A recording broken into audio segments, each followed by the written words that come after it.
ang pinaglaban namin ni Vice President Leni noong 2022 ay hanggang sa ngayon ay relevant pa rin. Yun pa rin ang dapat nating ipaglalaban. Gobyernong tapat, aangat ang buhay ng lahat.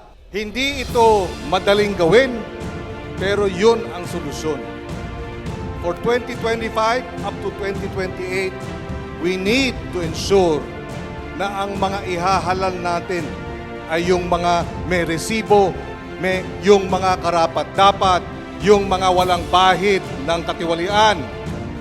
Historically, the Filipino people have stood up against corruption.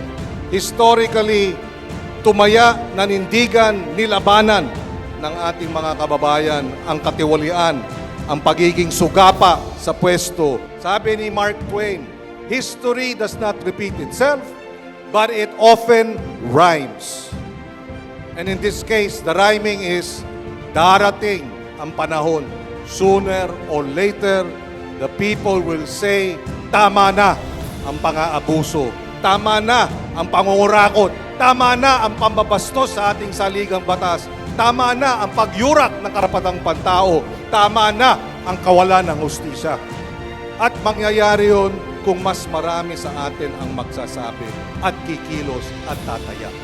Lalo na ang kabataan. Ang kabataan ang mitya ng pagbabago.